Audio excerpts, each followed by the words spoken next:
शांति। आज 20 अगस्त 2025 के बाबा के अनमोल मधुर महावाक्य सुनेंगे। आज की मुरली में बाबा ने बहुत सूक्ष्म समझने की बातें स्पष्ट की है, जैसे कि सतयुग को अमर लोक क्यों कहा जाता है। वहां भले चोला बदली करते हैं, परंतु मृत्यु शब्द नहीं होता है, इसीलिए उसको अमर लोक कहा जाता है। दूसरी सूक्ष्म समझने की बात है कि शिव बाबा की रचना तो सारे संसार की आत्माएं हैं, लेकिन ब्रह्मा की रचना सिर्फ ब्राह्मण है, और ब्राह्मण आपस में भाई बहन है।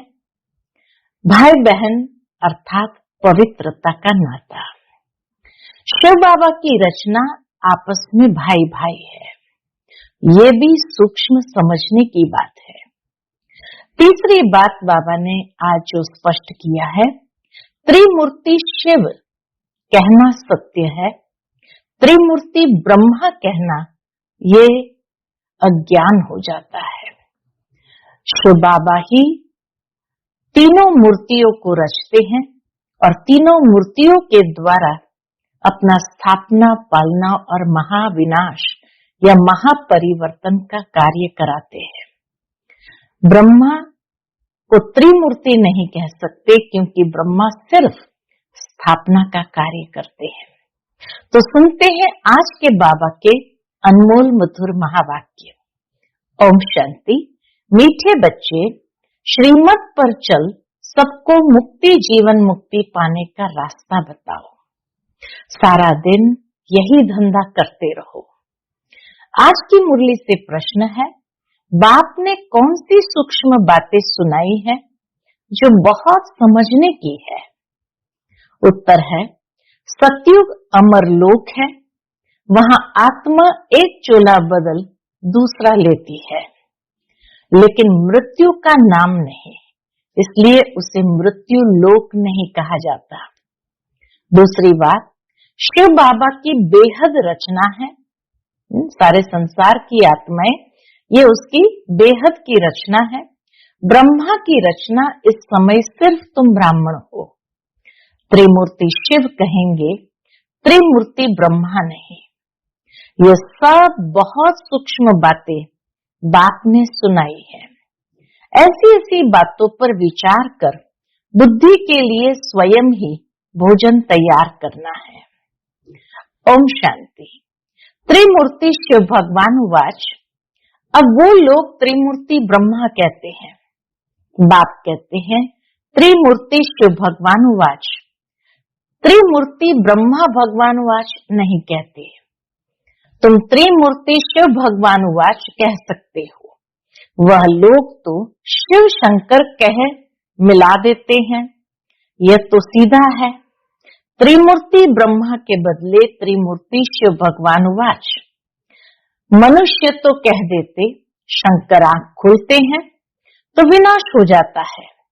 यह सब बुद्धि से काम लिया जाता है। तीन का ही मुख्य पार्ट है। ब्रह्मा और विष्णु का तो बड़ा पार्ट है, 84 जन्मों का। विष्णु का और प्रजापिता ब्रह्मा का अर्थ भी समझा है। पार्ट है इन तीन का, ब्रह्मा विष्णु शंकर का।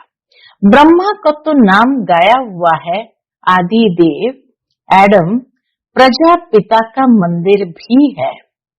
यह है विष्णु का अथवा कृष्ण का अंतिम 84वां जन्म, जिसका नाम ब्रह्मा रखा है। सिद्ध तो करना ही है ब्रह्मा और विष्णु। अब ब्रह्मा को तो एडॉप्टेड कहेंगे, ये दोनों बच्चे हैं शिव के। ब्रह्मा और विष्णु दोनों बच्चे हैं शिव के। वास्तव में बच्चा एक है, ब्रह्मा सो विष्णु, विष्णु सो ब्रह्मा। हिसाब करेंगे तो ब्रह्मा है शिव का बच्चा। बाप और दादा, विष्णु का नाम ही नहीं आता। प्रजापिता ब्रह्मा द्वारा शिव बाबा स्थापना कर रहे हैं, विष्णु द्वारा स्थापना नहीं कराते। शिव के भी बच्चे हैं, ब्रह्मा के भी बच्चे हैं। विष्णु के बच्चे नहीं कह सकते, न लक्ष्मी नारायण को ही बहुत बच्चे हो कह सकते हैं। ये भी नहीं कह सकते कि लक्ष्मी नारायण को भी बहुत बच्चे हो, न लक्ष्मी नारायण को ही बहुत बच्चे हो सकते हैं। यह है बुद्धि के लिए भोजन। आप ही भोजन बनाना चाहिए। सबसे जास्ती पाठ कहेंगे विष्णु का। 84 जन्मों का विराट रूप भी विष्णु का दिखाते हैं, न कि ब्रह्मा का। विराट रूप विष्णु का ही बनाते हैं, क्योंकि पहले पहले प्रजापिता ब्रह्मा का नाम धरते हैं। ब्रह्मा का तो बहुत थोड़ा पार्ट है, इसलिए विराट रूप विष्णु का दिखाते हैं। चतुर्भुज भी विष्णु का बना देते हैं। वास्तव में यह अलंकार तो तुम्हारे हैं। यह भी बड़ी समझने की बातें हैं। कोई मनुष्य समझा न सके। बाप नए नए तरीके से समझाते रहते हैं। बाप कहते त्रिमूर्ति शिव भगवान उवाच, राइट है ना। विष्णु, ब्रह्मा और शिव, इसमें भी प्रजापिता ब्रह्मा ही बच्चा है। विष्णु को बच्चा नहीं कहेंगे, बल क्रिएशन कहते हैं, परंतु रचना तो ब्रह्मा की होगी ना, जो फिर भिन्न नाम रूप लेती है। मुख्य पाठ तो उनका है। ब्रह्मा का पाठ भी बहुत थोड़ा है इस समय का, सिर्फ संगम युग में उनका पाठ है। विष्णु का कितना समय राज्य है। सारे झाड़ का बीज रूप है शिव बाबा। उनकी रचना को शालिग्राम कहेंगे। ब्रह्मा की रचना को ब्राह्मण ब्राह्मणियां कहेंगे। अब जितनी शिव की रचना है उतनी ब्रह्मा की नहीं है। शिव की रचना तो बहुत है, सभी आत्माएं उनकी औलाद है। ब्रह्मा की रचना तो सिर्फ तुम ब्राह्मण ही बनते हो। हद में आ गए ना। शिव बाबा की है बेहद की रचना। सभी आत्माएं, सारे संसार की आत्माएं शिव बाबा की बेहद की रचना है। बेहद की आत्माओं का कल्याण करते हैं। ब्रह्मा द्वारा स्वर्ग की स्थापना करते हैं। तुम ब्राह्मण ही जाकर स्वर्गवासी बनेंगे, और तो कोई को स्वर्गवासी नहीं कहेंगे। निर्वाणवासी अथवा शांति धाम वासी तो सब बनते हैं। सबसे ऊंच सर्विस शिव बाबा की होती है। सभी आत्माओं को ले जाते हैं। सभी का पार्ट अलग अलग है। शिव बाबा भी कहते हैं मेरा पार्ट अलग है। सबका हिसाब किताब चुकतो कराए तुमको पतित से पावन बनाए ले जाता हूँ। तुम यहाँ मेहनत कर रहे हो पावन बनने के लिए। दूसरे सब कयामत के समय हिसाब किताब चुकतो कर जाएंगे, फिर मुक्ति धाम में बैठे रहेंगे। हिसाब किताब चुकतो करके जाकर मुक्ति धाम में बैठे रहेंगे। सृष्टि का चक्र तो फिरना है। तुम बच्चे ब्रह्मा द्वारा ब्राह्मण बन फिर देवता बन जाते हो।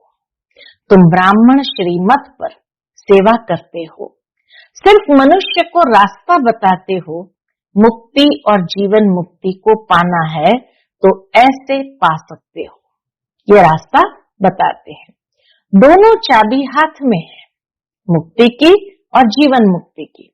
यह भी जानते हो कौन कौन मुक्ति में, कौन कौन जीवन मुक्ति में जाएंगे। तुम्हारा सारा दिन यही धंधा है। कोई अनाज आदि का धंधा करते हैं तो बुद्धि में सारा दिन वही रहता है। तुम्हारा धंधा है रचना के आदि मध्य अंत को जानना और किसको मुक्ति जीवन मुक्ति का रास्ता बताना। जो इस धर्म के होंगे वह निकल आएंगे। ऐसे बहुत धर्म के हैं जो बदल नहीं सकते। जैसे एंग्लो क्रिश्चियन काले होते हैं, रूप तो नहीं बदलता है, सिर्फ ऐसे बदल देंगे। ऐसे नहीं कि फीचर्स बदल जाते हैं, सिर्फ धर्म को मान लेते हैं। कई बौद्ध धर्म को मानते हैं क्योंकि देवी देवता धर्म तो प्राय लोप है ना। एक भी ऐसा नहीं जो कहे हम आदि सनातन देवी देवता धर्म के हैं। देवताओं के चित्र काम में आते हैं। आत्मा तो अविनाशी है, वह कभी मरती नहीं। एक शरीर छोड़ फिर दूसरा लेकर पाठ बजाती है। उनको मृत्यु लोक नहीं कहा जाता, वह है ही अमर लोक। चोला सिर्फ बदलती है, ये बातें बड़ी सूक्ष्म समझने की है। मुट्ठा माना थोक नहीं है, जैसे थोक में बातें समझाते ऐसे नहीं। जैसे शादी होती है तो किनको रेजगारी किनको मुट्ठा देते हैं होलसेल में, और रेजगारी माना रिटेल में। कोई सब दिखाकर देते हैं, सारा प्रदर्शन शादी में करके रखते हैं और सबको दिखाकर देते हैं, और कोई बंद पेटी ही देते हैं। किस्म किस्म के होते हैं। तुमको तो वर्षा मिलता है मुट्ठा यानी थोक में मिलता है, क्योंकि तुम सब ब्राइड्स हो, बाप है ब्राइड ग्रूम। तुम बच्चों को श्रृंगार कर विश्व की बादशाही मुट्ठी में देते हैं। मुट्ठे में माना थोक में देते हैं। विश्व का मालिक तुम बनते हो। मुख्य बात है याद की। ज्ञान तो बहुत सहज है, बल है तो सिर्फ अलफ को याद करना। सारी पढ़ाई का सार सिर्फ अलफ को याद करना, परंतु विचार किया जाता है, याद ही झट खिसक जाती है। याद ही झट खिसक जाती है। बहुत करके कहते हैं बाबा याद भूल जाती है। तुम किसको भी समझाओ तो हमेशा याद अक्षर बोलो। योग अक्षर रॉन्ग है। टीचर को स्टूडेंट की याद रहती है। फादर है सुप्रीम सोल, तुम आत्मा सुप्रीम नहीं हो, तुम हो पतित। अब बाप को याद करो। टीचर को, बाप को, गुरु को याद किया जाता है। गुरु लोग बैठ शास्त्र सुनाएंगे, मंत्र देंगे। बाबा का मंत्र एक ही है, मन मना भव। फिर क्या होगा? मध्याजी भव। पहला मंत्र है मन मना भव, फिर है मध्याजी भव। तुम विष्णुपुरी में चले जाएंगे। तुम सब तो राजा रानी नहीं बनेंगे, राजा रानी और प्रजा होती है। तो मुख्य है त्रिमूर्ति। शिव बाबा के बाद है ब्रह्मा, जो फिर मनुष्य सृष्टि अर्थात ब्राह्मण रचते हैं। ब्राह्मणों को बैठ फिर पढ़ाते हैं। ये नई बात है ना। तुम ब्राह्मण ब्राह्मणियां बहन भाई ठहरे, बूढ़े भी कहेंगे हम बहन भाई हैं। यह अंदर में समझना है, किसको फालतू ऐसे कहना नहीं है, डायरेक्टली किसी को कहना नहीं है। भगवान ने प्रजापिता ब्रह्मा द्वारा सृष्टि रची तो भाई बहन हुए ना, जबकि एक प्रजापिता ब्रह्मा के बच्चे हैं। ये समझने की बातें हैं। तुम बच्चों को तो बड़ी खुशी होनी चाहिए। हमको पढ़ाते कौन है? हमको पढ़ाते कौन है? शिव बाबा, त्रिमूर्ति शिव। ब्रह्मा का भी बहुत थोड़ा समय पाठ है। विष्णु का सतयुगी राजधानी में 8 जन्म पाठ चलता है, 8 गद्दियां चलती है। ब्रह्मा का तो एक ही जन्म का पाठ है, विष्णु का पाठ बड़ा कहेंगे। त्रिमूर्ति शिव है मुख्य, फिर आता है ब्रह्मा का पाठ, जो तुम बच्चों को विष्णुपुरी का मालिक बनाते हैं। ब्रह्मा से ब्राह्मण सो फिर देवता बनते हैं। तो यह हो गया अलौकिक फादर। ब्रह्मा हो गए अलौकिक फादर। थोड़ा समय ये फादर है जिसको अब मानते हैं। आदि देव आदम और बीबी, इनके बिगड़ सृष्टि कैसे रचेंगे? आदि देव और आदि देवी है ना। ब्रह्मा का पाठ भी सिर्फ संगम समय का है। देवताओं का पाठ तो फिर भी बहुत चलता है, एक युग चलता है। देवताएं भी सिर्फ सतयुग में कहेंगे। त्रेता में तो फिर क्षत्रिय बन गए। त्रेता में क्षत्रिय कहा जाता है। ये बड़ी गुह्य गुह्य पॉइंट्स मिलती है। सब तो एक ही समय वर्णन नहीं कर सकते। वह त्रिमूर्ति ब्रह्मा कहते हैं, शिव को उड़ा दिया है, हम फिर त्रिमूर्ति शिव कहते हैं। ये चित्र आदि सब है भक्ति मार्ग के। प्रजा रचते हैं, ब्रह्मा द्वारा फिर तुम देवता बनते हो। विनाश के समय नेचुरल कैलेमिटीज भी आती है। विनाश तो होना ही है। कलयुग के बाद फिर सतयुग होगा। इतने सब शरीरों का विनाश तो होना ही है। सब कुछ प्रैक्टिकल में चाहिए ना, सिर्फ आंख खोलने से थोड़ी हो सकता। जब स्वर्ग गुम होता है तो उस समय भी अर्थक्वेक आदि होती है, तो क्या उस समय भी शंकर आंख ऐसे मीचते हैं? गाते हैं ना, द्वारिका अथवा लंका पानी के नीचे चली गई। अब बाप समझाते हैं, मैं आया हूं पत्थर बुद्धियों को पारस बुद्धि बनाने। मनुष्य पुकारते हैं, हे पतित पावन आओ, आकर पावन दुनिया बनाओ। परंतु यह नहीं समझते हैं कि अभी कलयुग है, इसके बाद सतयुग आएगा। तुम बच्चों को खुशी में नाचना चाहिए। बाबा कहे तुम बच्चों को इस समय कितनी खुशी होनी चाहिए। कौन हमको पढ़ा रहे हैं? तो खुशी में नाचना चाहिए। बैरिस्टर आदि इम्तिहान पास करते हैं तो अंदर में ख्याल करते हैं ना, हम पैसे कमाएंगे, फिर मकान बनाएंगे या करेंगे। तो तुम अभी सच्ची कमाई कर रहे हो। स्वर्ग में तुमको सब कुछ नया माल मिलेगा। ख्याल करो, सोमनाथ का मंदिर क्या था? एक मंदिर तो नहीं होगा। उस मंदिर को 2500 वर्ष हुआ बनाने में, टाइम तो लगा होगा। पूजा की होगी, उसके बाद फिर वह लूट कर ले गए। फौरन तो नहीं आए होंगे। लूट कर ले गए फिर एकदम वापस तो नहीं आए होंगे। बहुत मंदिर होंगे, पूजा के लिए बैठ मंदिर बनाए हैं। अभी तुम जानते हो, बाप को याद करते करते हम गोल्डन एज में चले जाएंगे। आत्मा पवित्र बन जाएगी। मेहनत करनी पड़ती है, मेहनत बिगर काम नहीं चलेगा। गाया भी जाता है सेकंड में जीवन मुक्ति, परंतु ऐसे थोड़ी मिल जाती है। यह समझा जाता है बच्चे बनेंगे तो मिलेगी जरूर। तुम अभी मेहनत कर रहे हो मुक्ति धाम में जाने के लिए। बाप की याद में रहना पड़ता है। दिन प्रतिदिन बाप तुम बच्चों को रिफाइन बुद्धि बनाते हैं। बाप कहते तुमको बहुत बहुत गुह्य बातें सुनाता। आगे थोड़ी ये सुनाया था कि आत्मा भी बिंदी है, परमात्मा भी बिंदी है। कहेंगे पहले क्यों नहीं यह बताया? कई बच्चे बाबा को कहते पहले क्यों नहीं यह बताया? ड्रामा में ही नहीं था। बाबा क्या कहते? ड्रामा में ही नहीं था। पहले ही तुमको ये सुनाए तो तुम समझ न सको। धीरे धीरे समझाते रहते हैं। यह है रावण राज्य। रावण राज्य में सब देह अभिमानी बन जाते हैं।